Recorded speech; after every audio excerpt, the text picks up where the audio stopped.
Latest episode দেখুন একদম add free.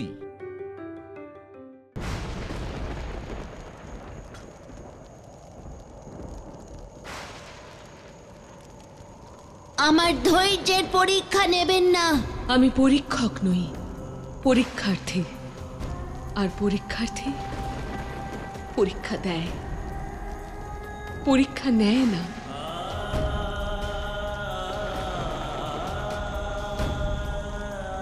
আপনি সর্বদা আমার পরীক্ষা নিয়েছেন, সর্বদা বাধা দিয়েছেন, বেঁধেছেন।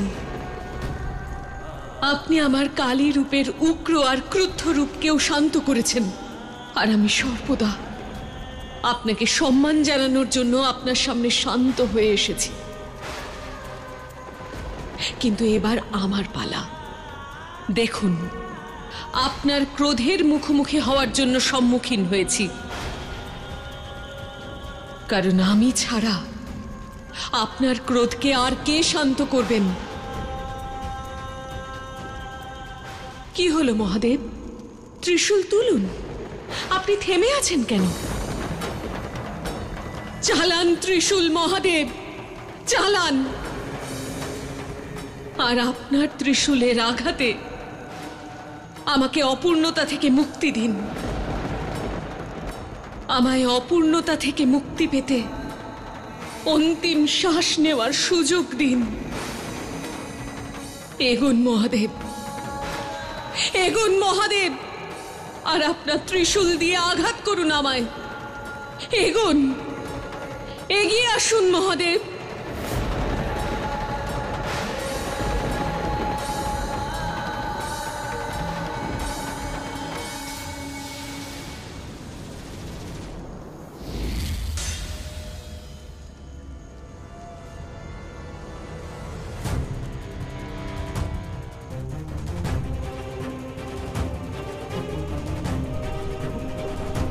আমার দাদার তপস্যা তোমাকে আমাদের দাস বানিয়েছে,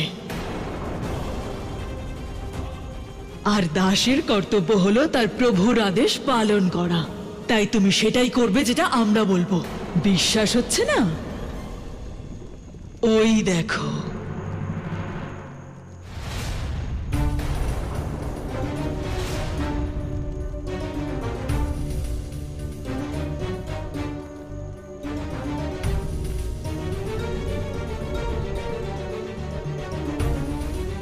এবার আমাদের এই পরিকল্পনায় দেবী অনুসূয়া চিরকালের জন্য শেষ হয়ে যাবে।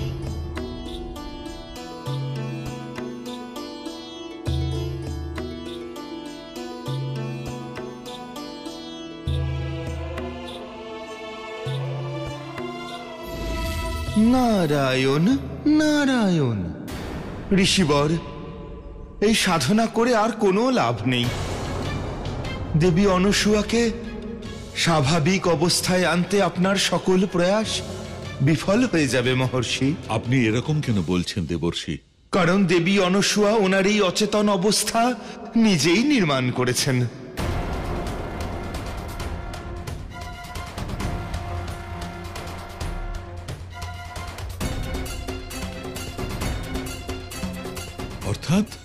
অর্থাৎ এই যে ওনার এই অবস্থা ভয়ের কারণে হয়েছে। আর ভয় বাইরে নয়, ব্যক্তির অন্তরে জাগে। এ আপনি কি কথা বলছেন দেবর্ষি? দেবী অনুসূয়া তো একজন মহাসতী। তবে মহাসতীর ভিতরে ভয় কি করে প্রবেশ করবে দেবর্ষি? শিশু ভোলানাথকে হারানোর ভয়, ওনার থেকে চিরদিনের জন্য দূরে চলে যাওয়ার ভয়। মা অনুসূয়া মা পার্বতীকে সর্বদাই সংকটের রূপে দেখেছেন এবং ভেবে এসেছেন। ওনার অবচেতন মন এই সত্য মানতে প্রস্তুত নয় যে সংসারের নিয়মে একটা সময়ের পরে সকল পুত্রকেই তার মা বাবার থেকে দূরে চলে যেতে হয়। আর শিশু ভোলানাথ তো জগৎ সংসারের শিব, অধিক সময় পর্যন্ত জগৎ সংসার থেকে দূরে থাকতে পারেন না। শুধু এই কথা ভেবেই ওনার মন ভেঙে পড়েছে এবং এই মূর্ছাবস্থা থেকে বেরিয়ে আসতে পারছেন না।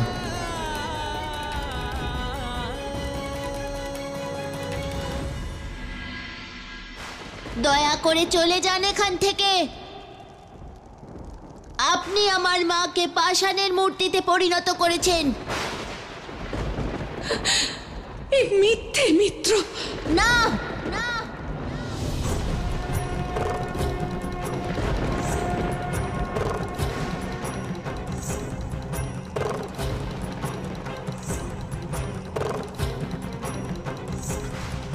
এ ক্ষমার অযোগ্য অপরাধ।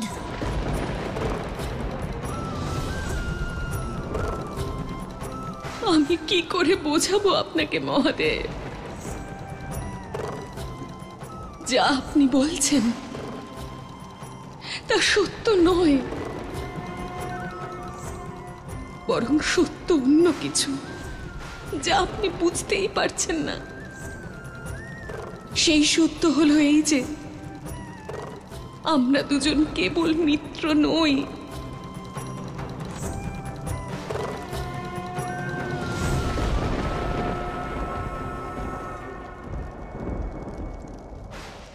আমি কি প্রমাণ আপনাকে দেব মহাদেব যে আমরা দুজন এক?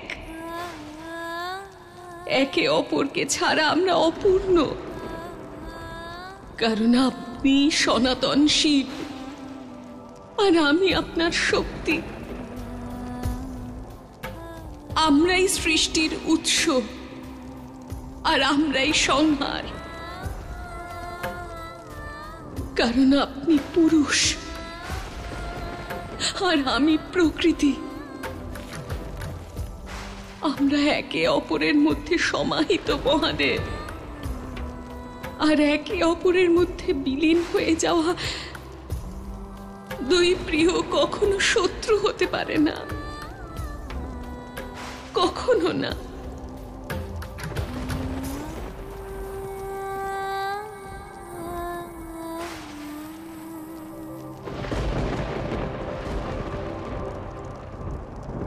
বৃথাই সময় নষ্ট করছেন আপনি। চলে যান এখান থেকে।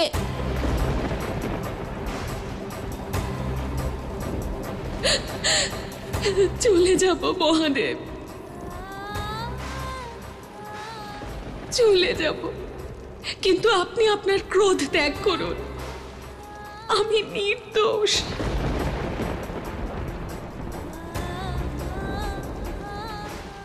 আমি আপনার মায়ের ওই অবস্থা করিনি মিত্র।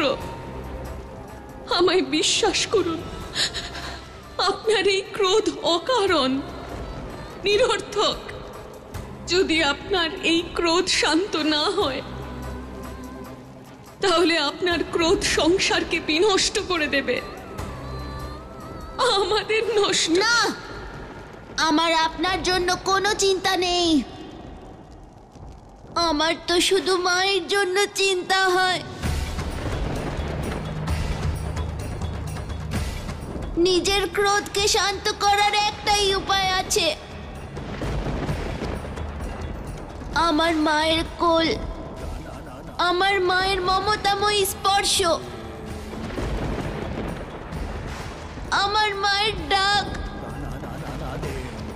অন্য আর কিছু না, কিছুই না।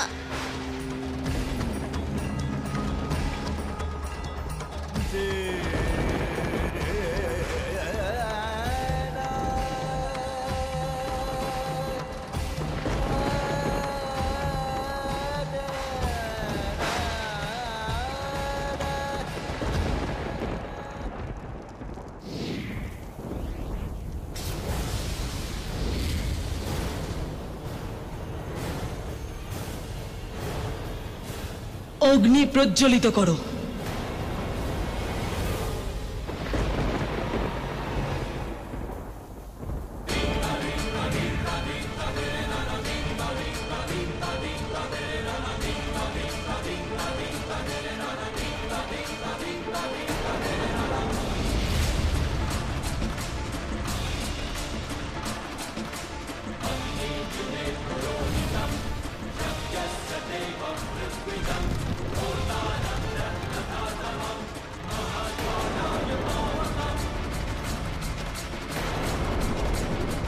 এ কি?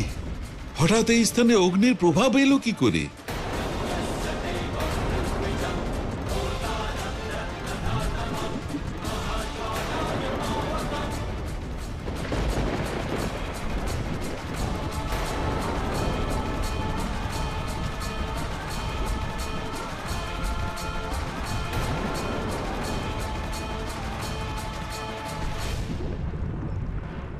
ক্রোধান্বিত শিশু ভোলানাথের অনুপস্থিতিতে এই সংকটের সমাধান একমাত্র মা আদিশক্তিই করতে পারেন। আমাকে মা আদিশক্তিকে খুঁজতে হবে।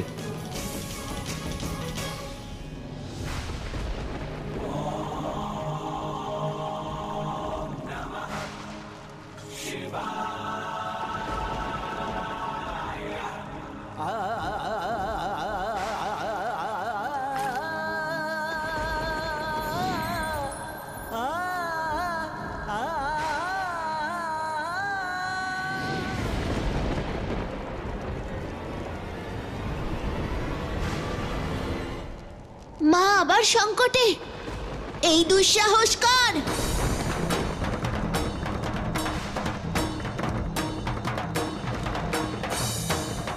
তুমি চিন্তা করো না মা, তোমার শিব আসছে তোমার কাছে। আমি থাকতে তোমার কেউ কোনো ক্ষতি করতে পারবে না।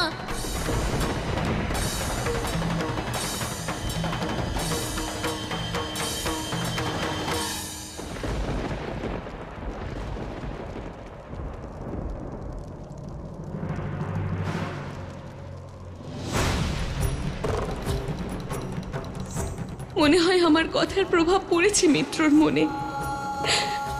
উনি বিশ্বাস করেছেন যে আমি দোষী নই।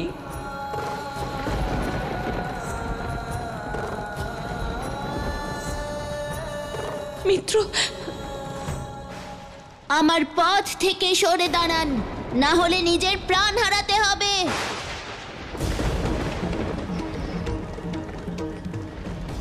আপনার প্রতি আমার মা কোনোদিনই সন্তুষ্ট ছিলেন না,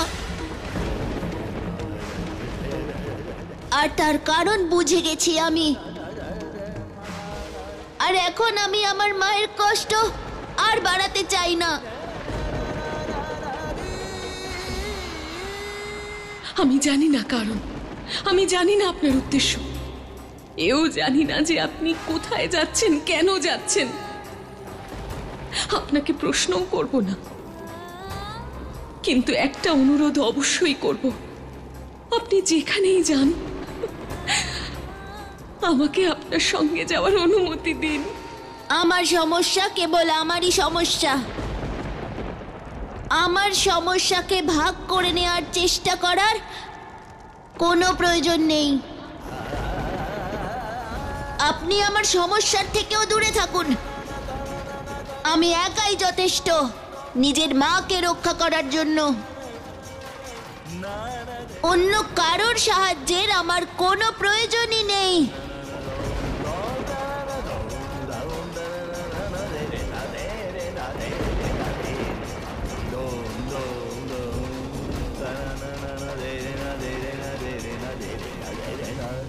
নারায়ণ নারায়ণ।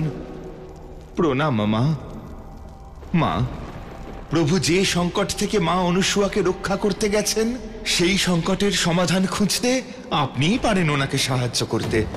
হ্যাঁ মা, আপনি যান ওনার সঙ্গে। অন্যথা নিজের মাকে আগুনে পুড়তে দেখে প্রভু আরো ক্রুদ্ধ হয়ে উঠবেন।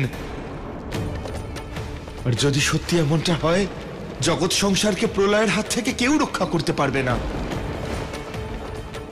তাই আপনাকে অনুরোধ করছি, সবকিছু ভুলে গিয়ে প্রভুকে সাহায্য করার জন্য আপনি যান ওনার সঙ্গে।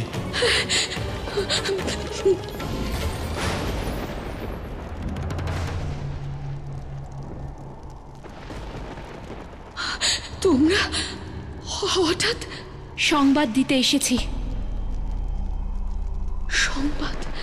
তারকাসুর অগ্নিদেবকে অপহরণ করেছে।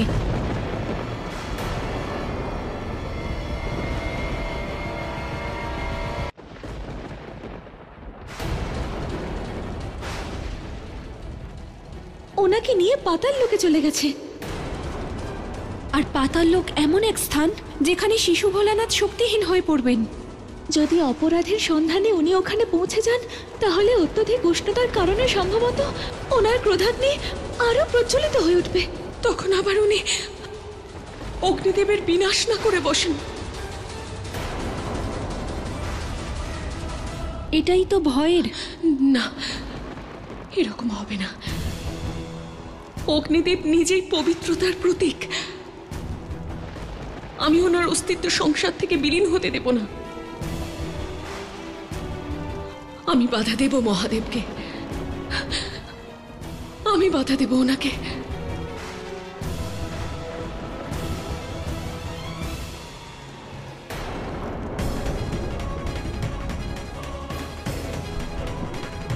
এই কি ধরনের বিনাশ লীলা?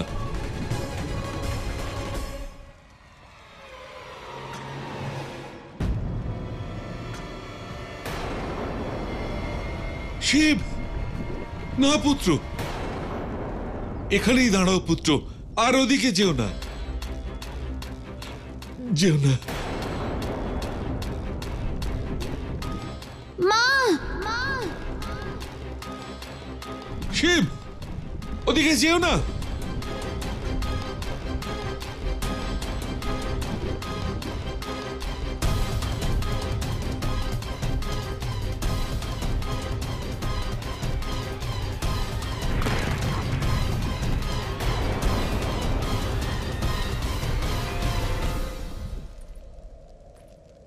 আমার মায়ের সঙ্গে এমন যে করেছে তাকে জীবিত ছাড়বো না আমি।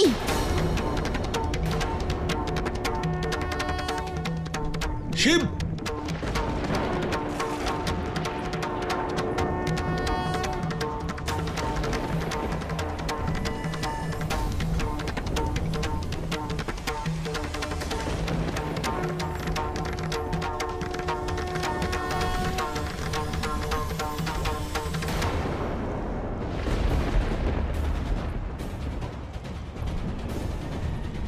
দুষ্ট, নিজের বিনাশের জন্য প্রস্তুত হয়ে যাও।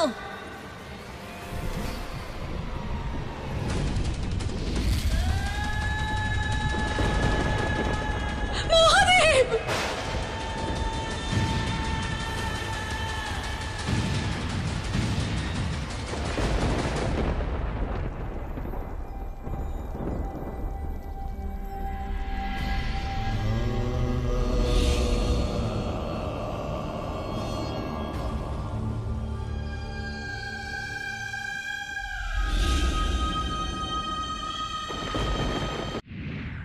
পার্বতী,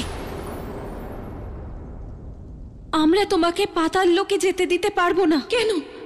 তোমরাই তো বলেছিলে যে শিশু ভোলেনাথকে ওখানে যেন না যেতে দেওয়া হয়, না হলে ওনার ক্রোধ সম্পূর্ণ সংসারকে বিনাশ করে দেবে, সংসার থেকে অগ্নিদেবের অস্তিত্ব বিলীন হয়ে যাবে। তাহলে কেন বাধা দিচ্ছ আমায়? আমায় যেতে দাও। তুমি ওখানে গেলে সংকট আরো বাড়বে। ওখানে যাওয়ারই সঠিক সময় নয়। তাহলে সঠিক সময় কোনটা? যখন মহাদেবকে আমি সর্বদার জন্য হারিয়ে ফেলব, সেই মুহূর্তের অপেক্ষা করব আমি। না, আর আমি অপেক্ষা করতে পারবো না, কারণ আজ যা কিছু হচ্ছে সব আমার ভুলের জন্যই হচ্ছে। শিশু ভোলানাথের ব্যাকুলতা, দগ্ধতা আর ক্রোধের উৎপত্তির কারণ কেবল আমি। সেই জন্য দয়া করে তোমরা দুজন আমায় যেতে দাও, না হলে সবার জীবন নষ্ট হয়ে যাবে। তা না হলে সবকিছুর দায় হবে আমার। আমি তোমাদের কাছে অনুরোধ করছি, আমায় যেতে দাও। পার্বতী, সময়ের পূর্বে করা যে কোনো কাজের পরিণাম অনুকূল হয় না। এই সত্যটাকে বোঝার চেষ্টা করো। এখন তোমার মন অস্থির, বিচলিত, সেজন্যই হয়তো আমি তোমাদের কথা আর শুনতে চাই না। শান্ত হও তোমরা দুজন, শান্ত হও।